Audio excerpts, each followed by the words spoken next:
Kau baik-baik saja? Tanya Damar masih sambil menopang tubuh putri dengan kedua tangannya. Jantung putri seolah berhenti berdetak, ia tak berani memandangi wajah pria yang sedang mendekap tubuhnya itu. Putri segera membetulkan caping yang dipakainya, agar Damar tak mengenalinya. Untuk sesaat ia kehilangan fokus, karena saking terkejutnya Damar tiba-tiba berdiri di hadapannya. Hingga akhirnya ia tersadar saat para perampok mulai menyerang mereka berdua. Damar dan Putri akhirnya bekerja sama melawan para perampok itu. Keduanya terlihat kompak, walau mereka belum pernah berlatih bersama sebelumnya. Dengan ilmu bela diri yang Damar miliki, serta keahlian pedang yang Putri kuasai, akhirnya para perampok itu berhasil dibuat lari tunggang-langgang. Lagi-lagi Damar berhasil menyelamatkan hidup Putri dari mara bahaya. Kaki Nyai, Damar menatap khawatir wanita yang telah ia tolong itu. Oh, kakiku sedikit terkilir tadi. Duduklah, aku akan membantu mengobati kaki Nyai. Damar membantu Putri berjalan menepi. Putri duduk di atas sebuah batu, lalu perlahan Damar mengurut kakinya yang terkilir. Dari balik capingnya, Putri memperhatikan pemuda itu dengan seksama. Putri sengaja tak membuka jati dirinya di depan Damar, ia khawatir Damar akan canggung jika tahu wanita yang sedang ia obati itu adalah seorang putri. Dan untungnya lagi, ia telah membuang jubah yang ia kenakan sehingga Damar tak akan menyadari bahwa ialah orang yang Damar cari. Sudah Nyai, cobalah berdiri. Putri mencoba berdiri, dan ajaibnya ia langsung bisa berjalan walau masih sedikit terpincang-pincang. Pijatan Damar berhasil mengurangi rasa sakitnya. Terima kasih, 2 kali aku berhutang nyawa padamu, kata Putri membuat Damar bingung. Maksud Nyai? Perlahan Putri melepas caping yang ia kenakan.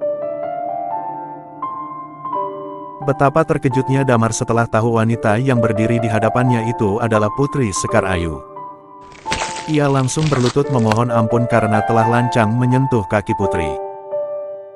Putri hanya tersenyum, lalu memintanya segera berdiri. Dari awal Damar telah menyadari, wanita yang ia tolong itu bukanlah wanita biasa. Dilihat dari pakaian, kuda, pedang, dan kakinya, wanita itu jelas berasal dari kalangan atas. Namun ia tak menyangka jika itu adalah Putri Sekar Ayu. Di mana para pengawal Gusti? Aku sering keluar sendirian seperti ini saat bosan di istana. Tapi daerah ini sangat berbahaya Gusti. Benarkah? Betul Gusti. Aku jadi takut. Maukah kau mengantarku hingga gerbang utara istana? Kilah Putri Sekar Ayu, padahal ia sudah biasa berkeliaran tanpa rasa takut. Kali ini, ia sengaja agar Damar bisa bersamanya lebih lama.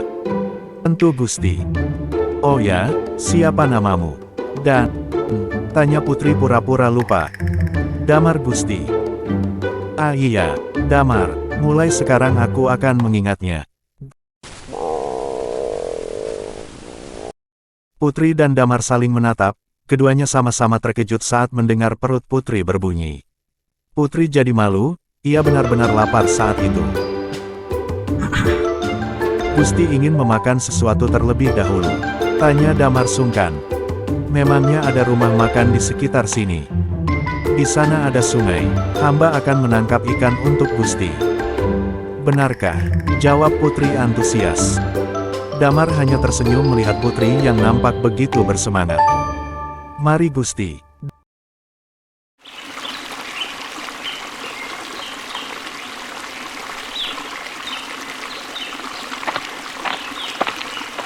Damar dan Putri berjalan menuju sungai. Ada kekhawatiran tersendiri yang Putri rasakan saat harus mendekati aliran sungai. Semacam trauma, namun masih bisa ia kendalikan. Itu terjadi karena dulu saat masih kecil Putri hampir saja tewas tenggelam di sungai.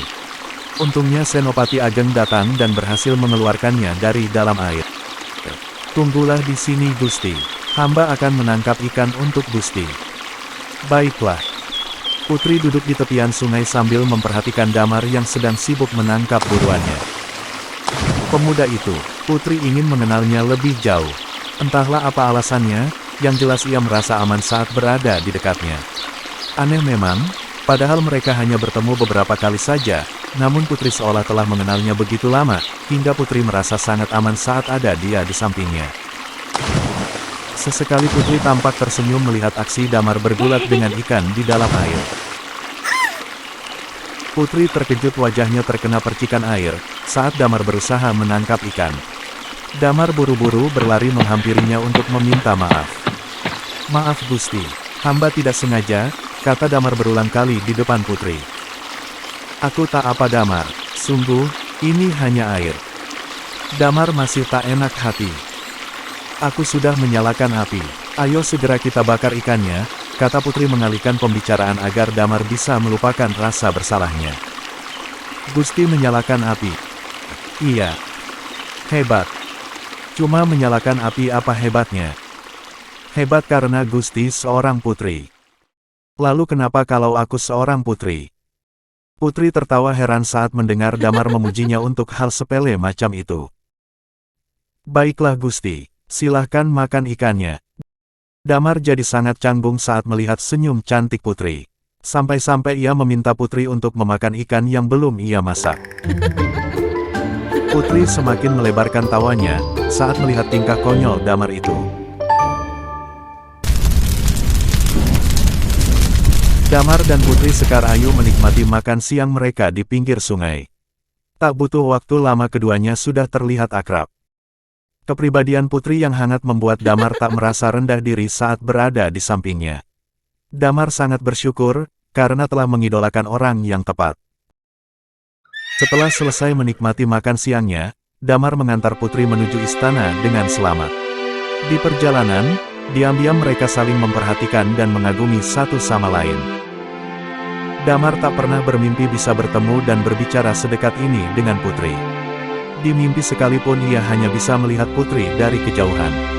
Rupanya Dewata sedang berbaik hati. Gadis yang selama ini hanya muncul di mimpinya kini benar-benar nyata ada di hadapannya. Itu semua sudah cukup menghiburnya di tengah pergolakan batin yang ia alami akhir-akhir ini.